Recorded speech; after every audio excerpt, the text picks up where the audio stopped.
Hello and welcome. So today we are tackling one of the most critical parts of any web application, user management. We're going to really dive in and demystify Django's incredibly powerful built-in system for handling users.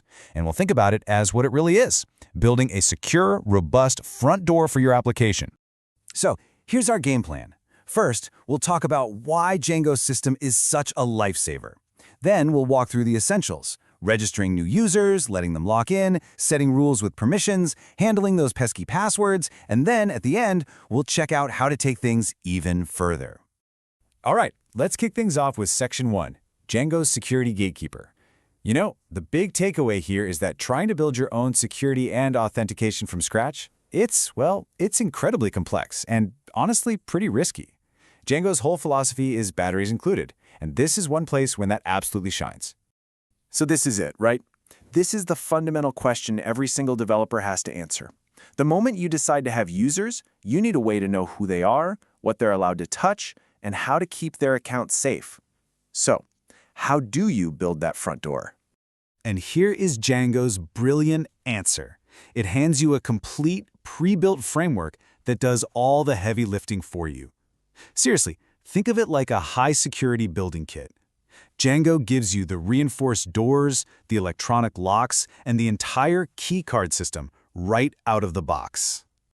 Okay, so we've got our secure building. Now we actually need a way to let people inside for the very first time.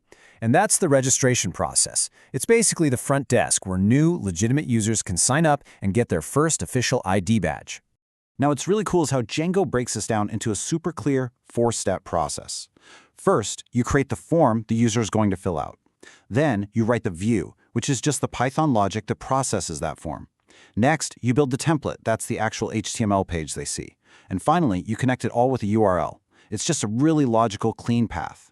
And here's the best part. You don't even have to build that form from scratch. For step 1, Django gives you this incredible tool called UserCreationForm. It automatically handles all the tricky parts, like making sure a user's 2 password entries actually match and that the password isn't totally weak. You just tell it which fields you want, and boom, it does the rest.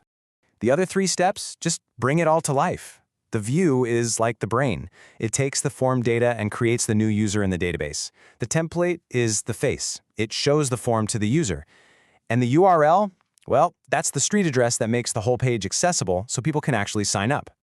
Okay, so our user is registered. They have their official ID badge. Now we need a way for them to actually use it. This brings us to the login process, the actual door where they can swipe that badge to get inside. And if you thought registration was streamlined, wait till you see this. Login is even easier. Django gives you a pre-built component. It's called LoginView, and it handles pretty much everything for you. It knows how to display the form, check the credentials, and start a secure session. It's amazing. I mean, look at this workflow. It's so much simpler. You literally just tell Django, hey, use your built-in login view, point it at the HTML template you want to use for the login page, and then hook it up to a URL like /login. That's it. A few lines of code and you have a fully functional, secure login system. Now we get to the really powerful stuff. See, just because someone has an ID badge, that doesn't mean they should get access to the entire building, right? And this is where permissions come in. It's all about defining which doors, which floors, and which specific rooms each user's badge can unlock. Django gives you 2 main ways to manage this.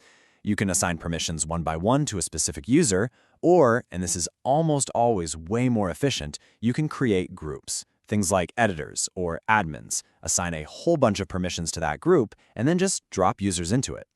And this table breaks down exactly how you enforce those rules in your code. On the back end, in your Python files, you can use something called a decorator to lock down an entire page. But you can also control things on the front end. In your HTML templates, you can use a template tag to hide, say, a delete button from users who don't have the permission to delete things. It gives you control at every single level. Okay, let's talk about something that is absolutely going to happen. A user forgets their password. It's the digital version of losing your ID badge. Any secure system has to have a safe and secure way to handle this problem. And no surprise here, Django has you covered. It provides built-in tools for both scenarios. The password change view is for users who are already logged in and just want to update their password. And then there's the password reset view, which handles that whole complex, multi-step, forgot my password process for people who are locked out, including generating secure links and sending out emails. It's a lifesaver. So we've built our core security system, but what about adding some custom features? Let's do a little quick-fire round here on how to go beyond the basics and really expand your building's capabilities. Okay, first question, and it's a super common one. Can you let users log in with their existing Google or Facebook account instead of making them create another password for your site? And the answer is a huge, resounding yes. And you don't have to build it yourself. There are these fantastic, well-maintained packages like Django All-Off that just plug right into Django's system and make it incredibly simple to add login options for Google, Facebook, GitHub, you name it. Here's another one I hear all the time. Django's default user has, a username and an email. But what if you need more? What if you want to store a user's profile picture, or maybe a short biography? Well, this is a standard and really powerful technique in Django. You can create your own custom user model that just builds on top of Django's default, which is called abstract user. This lets you add any custom fields you could possibly need, while you still get to keep all the security benefits of the original. So, to wrap it all up, this quote really says it all perfectly. Django isn't just giving you a couple of tools. It's providing a complete, robust, and totally customizable foundation that you can genuinely trust to secure your application and protect your users. And that really just leaves us with one final thought. You now have the blueprint for how to build that secure front door, manage all the keys, and set the rules for your application. Django provides all the locks and the security systems, so the real question is, what amazing thing are you going to build behind those doors?